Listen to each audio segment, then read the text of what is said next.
A ghost is a spirit of a deceased person that for some reason or another was unable to pass on to the next life, or whose rest had been disturbed.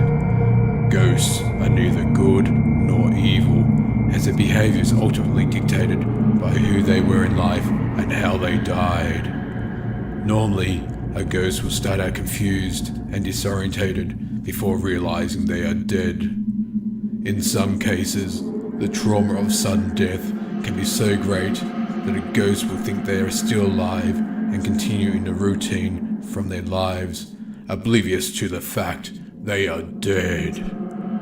In our pics, it either happened or it didn't happen era, photographic evidence is often considered to be proof that an event actually took place.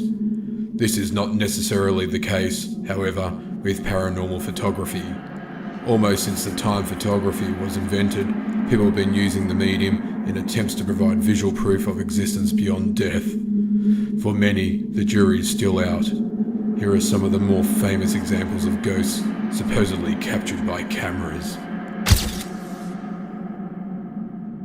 The mysterious and perfectly composed photograph of the Brown Lady of Raynham Hall is arguably the most famous and well-regarded ghost photo ever taken. The image was shot in September 1936 by photographers documenting 17th century Raynham Hall in Norfolk, England for Country Life magazine. One account states that the photographer Captain Hubert Provand had his head buried in the focusing cloth when his assistant Indra Shearer glimpsed a veiled form gliding down the house's grand oak staircase and excitedly demanded that he take a picture.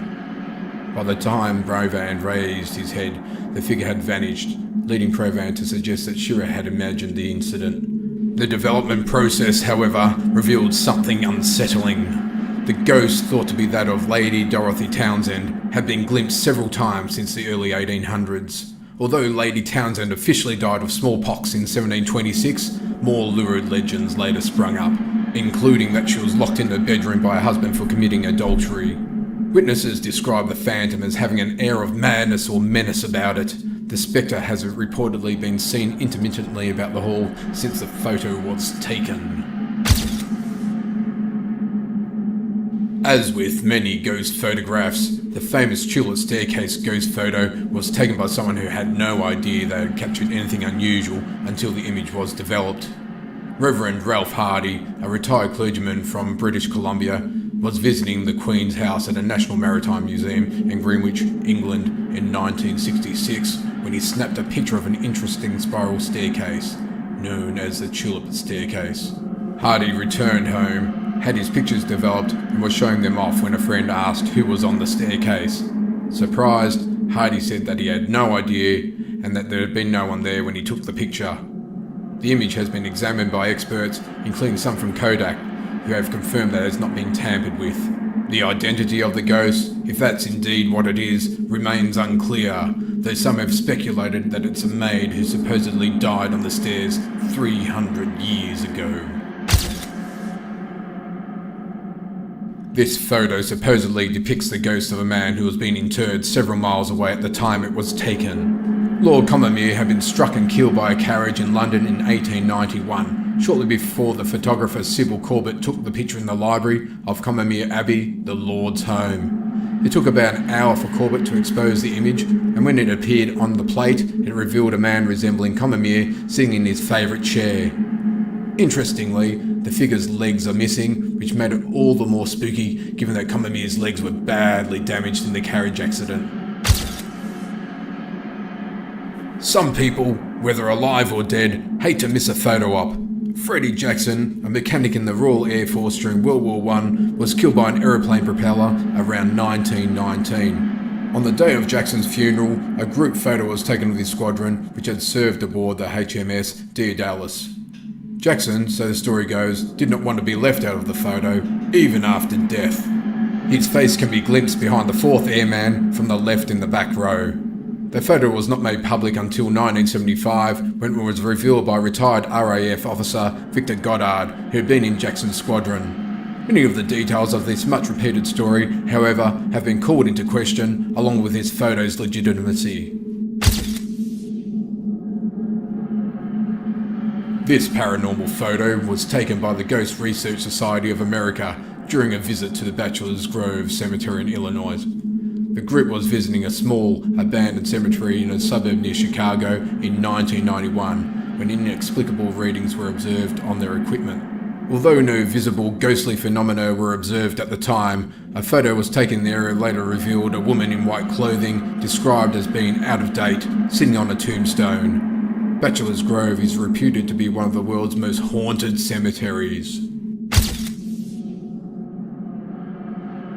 The Corroboree rock ghost, also known as the Watcher, is said to have been captured on film by Reverend R.S. Blancy during a 1959 visit to the Corroboree rock formation in Australia. Blancy claims that he was alone at the time he took the photo and only saw the figure after developing the image later.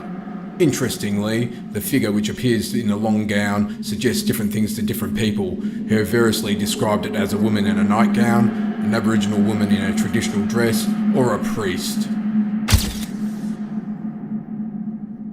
Terry Clanton, an actor and cowboy poet who runs the website tombstonearizona.com, shot this photo of a friend dressed in 1880s cowboy attire in Arizona's Boothill graveyard. Clanton says the unexpected appearance of a strange visitor in the background forever changed his opinions about ghost photos. The figure appears to be a man in a black hat rising out of the ground in an odd way that suggests he is either legless or kneeling. Clanton, who specifies that the image was shot on film rather than digitally, says he attempted to recreate the photo with a person in the background, but the task proved impossible.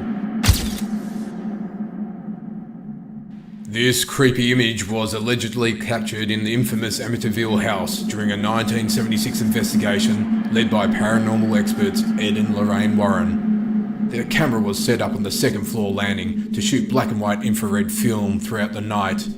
Every image was empty of unusual phenomena except for this one. George Lutz, the patriot at the centre of the Amityville horror story, revealed the photo on the Merv Griffin show in 1979 and suggested it may show the ghost of John DeFeo, a young boy who was murdered in the house before the Lutz family moved in. Waverly Hills Sanatorium, an abandoned tuberculosis hospital in Louisville, Kentucky, saw its fair share of sickness and death during its years of operation in the first half of the 20th century. It has since gained a reputation of one of America's most haunted sites and a destination for ghost hunters. This image was captured in the sanatorium's crumbling halls in 2006. Some say the figure resembles Mary Lee, a nurse who hung herself in the hospital after being impregnated by a doctor who later wanted nothing to do with her. This strange apparition appeared in a photo taken by Reverend Kenneth Lord in 1963 at Newby Church of Christ. No previous evidence of paranormal activity had been reported at the church, especially unsettling characteristics including the figure's drooping face, which had been interpreted variously as a mask of deformity, and its significant height, thought to be about 9 feet in comparison to the surrounding furniture. Experts have said that it is not the result of double exposure, though its veracity is still subject to debate.